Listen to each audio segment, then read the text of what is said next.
Hey, grade 10. Today is our lesson in MAPEH PE or Physical Education in the third quarter, week 1. My name is Mr. Rinaldo B. Malimban. In today's lesson, we talk about the lifestyles and weight management in the physical activity and eating habits. Are you physically fit?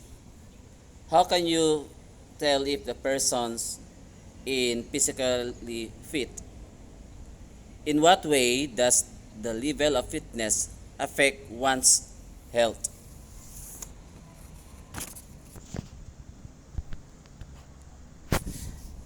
In the lifestyle and weight management, according to the health specialist, the direct cause of overweight is eating more calories than the body is able to use. The only way to lose in weight to consume fewer calories or burn more calories by being more active. In the physical fitness, the level of health where healthy individual can perform daily activities free from any form of fatigue. The capacity to maintain and do daily tasks without experiencing stress make it easier to meet daily demands. And then they improves not only your physically health but also your mental ability.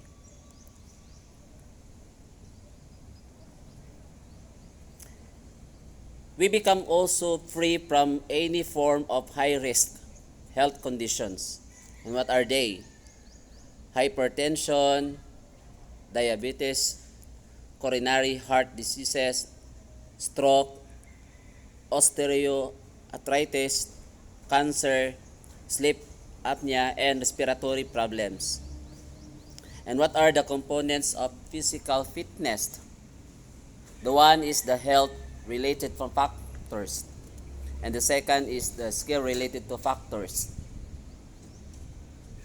Let's talk about the health related factors, and these are the functions: strength, speed,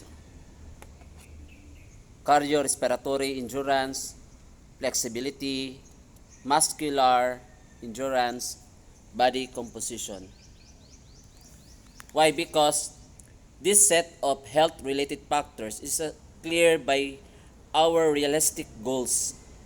When you begin planning a weight loss program, it decides upon the amount of the weight you want to lose and the rate you want to lose it. So by the long-term weight control requires of permanent changes in your eating, exercising habits. Next is the skill related factors. We have that one is the agility, reaction time, balance, power, coordinations. Why? Because this part of the skill related factors is by the crest diet by the enabled on the person to shed and quickly but not only the keep weight of over time. So have patience and order to lose weight. Fat cannot be lost rapidly, but most diet programs rely on loss of water, which is temporary, in addition to cutting down of calories.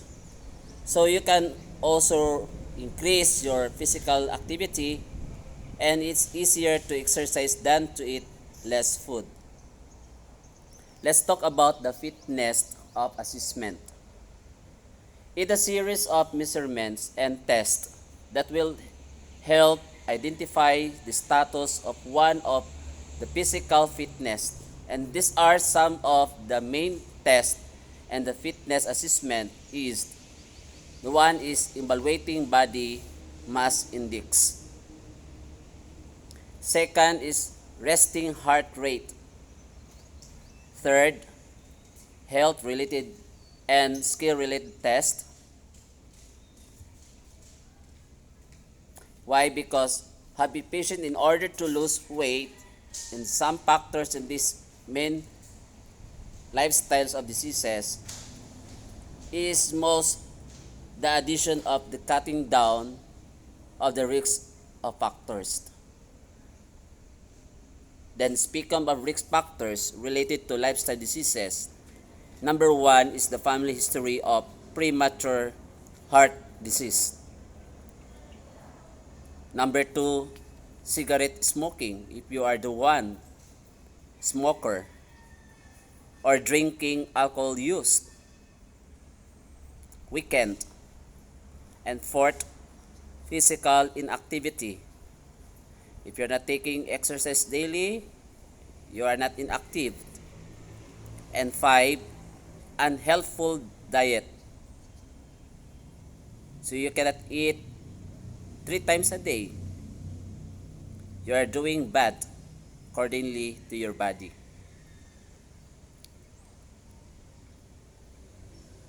How can you control the development of these lifestyle diseases?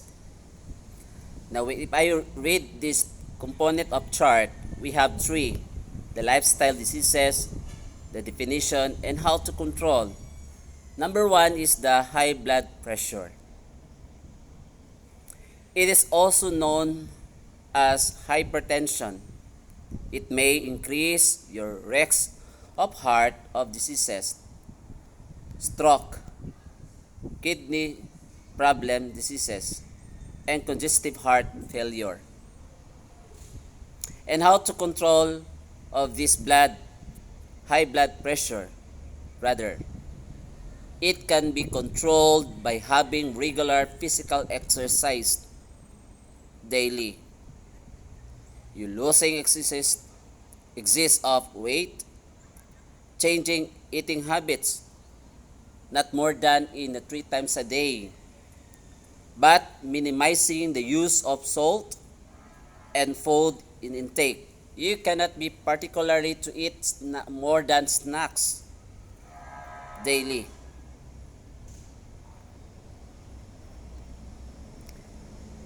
Next is the high blood cholesterol. So the definition of high blood cholesterol is it can be lead to plaque and arteries, which may also caused by the risk of heart attack. Why? Because you can lower your high blood cholesterol by engaging in some physical activities, by eating less saturated trans fat. Third is diabetes. No matter what type it means, you have to match glucose in your blood. How? You can prevent it, the lifestyle diseases, diabetes, by reducing your calorie intake and getting regular exercise. The same the upon situation of the number one. In good nutrition and healthful eating habits, the one is some tips to follow how to eat properly and lose weight, be fit and healthy. One is eat a good breakfast. That's good for our daily rotations. Second is do not skip meals and always eat at about the same time. Don't eat some pastime. You can do your eating time based from your schedule. From the morning 7 o'clock, your lunch from 11, then go to the move from the evening. You can eat it's either 6 to 7 time. That is the enough of standard time if you eat in your regular time. Third is keep portions small with no second helping.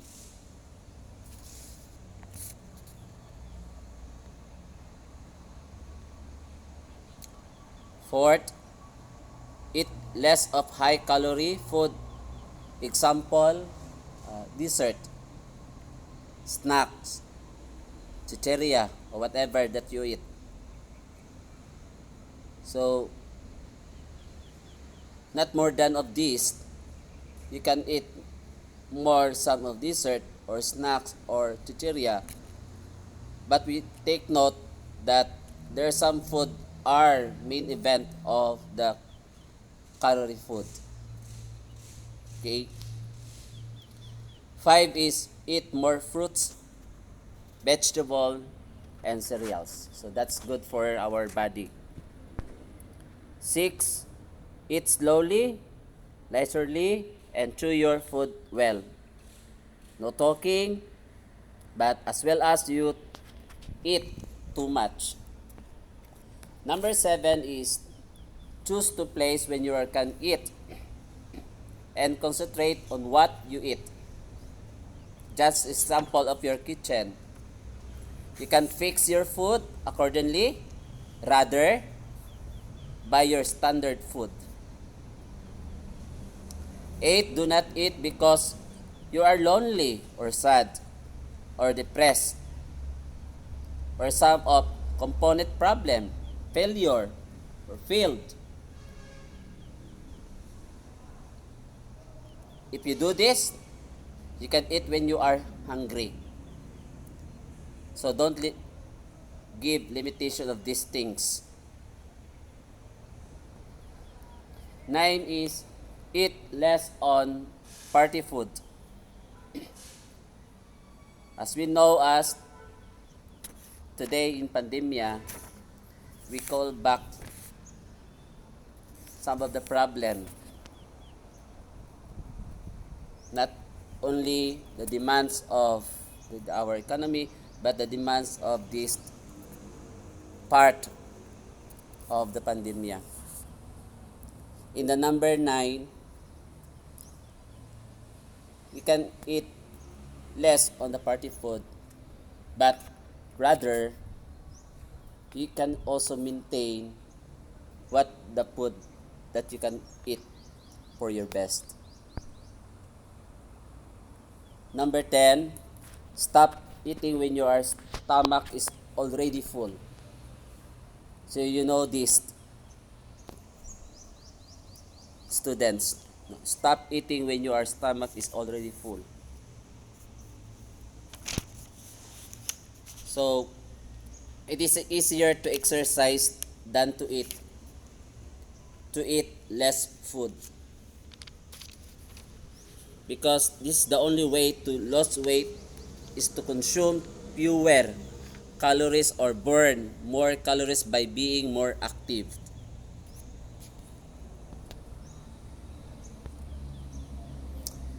The weight and reducing program. A is a body mass index or BMI, the part of physical examination to assess if the person is healthy or unhealthy. It evaluates a person's terms of height and weight to determine total body mass. And this is the metric formula by BMI equal height in kilogram.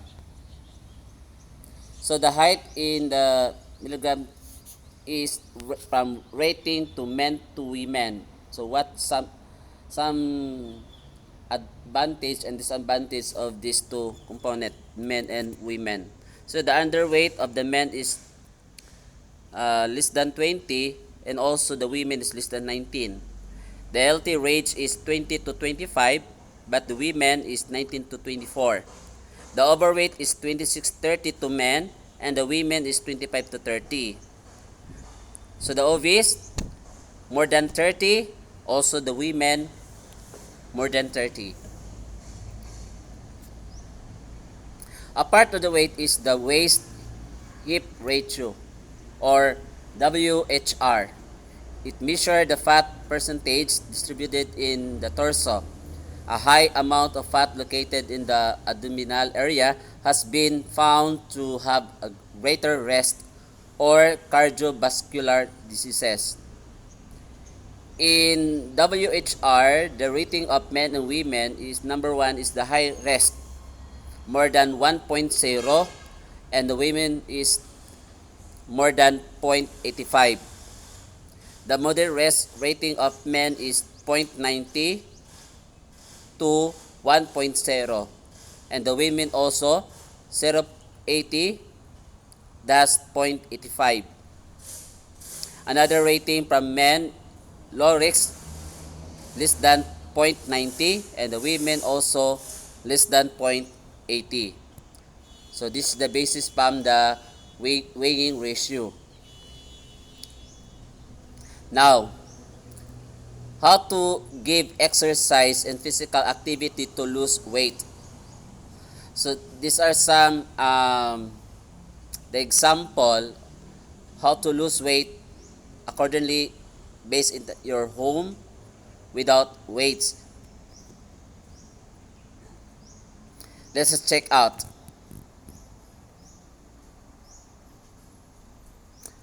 First is be sure to see your doctor to determine your health before doing in an exercise. So that is number one. Go to the doctor and determine your health before doing in exercise. Second is avoid heavy exercise in the beginning of your program or the program plan. If you're starting an heavy exercise.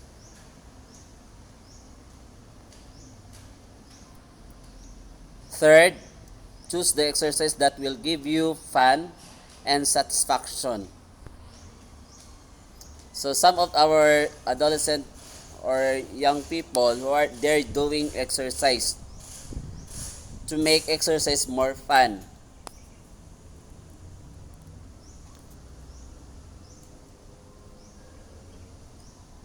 Next is weekend home chores like cleaning. Okay, simplicity. That is our daily course when doing your cleaning, your house or whatever, you go to the garden.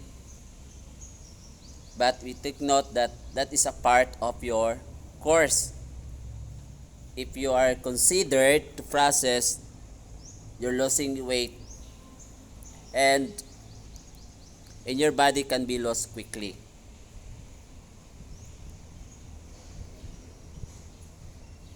Avoid snacks when doing your exercise. That's good. That's better. Don't eat so too much.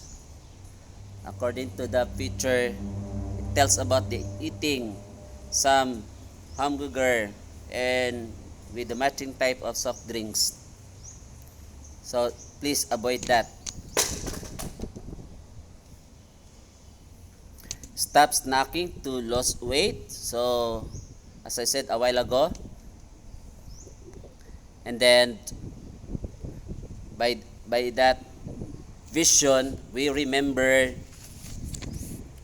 how sweating and steam bath, bathtub, and plastic exercise suit are popular of losing weight.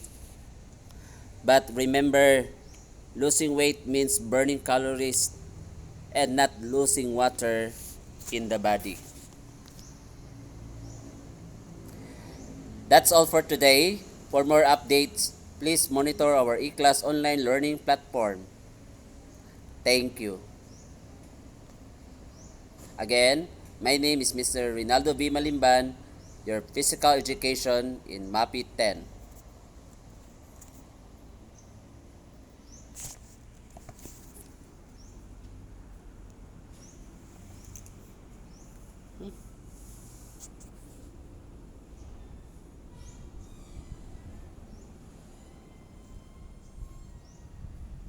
Amount. Hindi na record.